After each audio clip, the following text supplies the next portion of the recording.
सक्खर में वकला बरादरी ने नॉर्वे में कुरान पाक की बेहुरमती के खिलाफ एहतजाजी रैली निकाली। नॉर्वे वाक़या के खिलाफ वकला की जानिब से हाई कोर्ट सक्खर बेंच समेत तमाम झेली अदालतों में अदालती कार्रवाइयाँ मुअत्तल रहीं। वकला का हुकूमत पाकिस्तान से नॉर्वे का सफारत खाना बंद करने और सफ़ीर को मुल्क से निकालने का मुतालबा। वकला की कुरान पाक की बेहुरमती करने वाले नासर के खिलाफ नारेबाजी। सक्खर से रिपोर्ट कर रहे हैं CTN न्यूज़ के ब्यूरो चीफ सैयद नसीर हुसैन जैदी।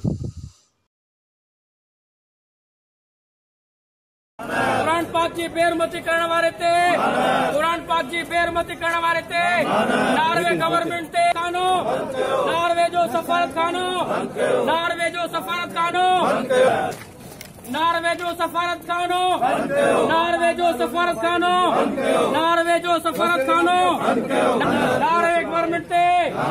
ठीक है।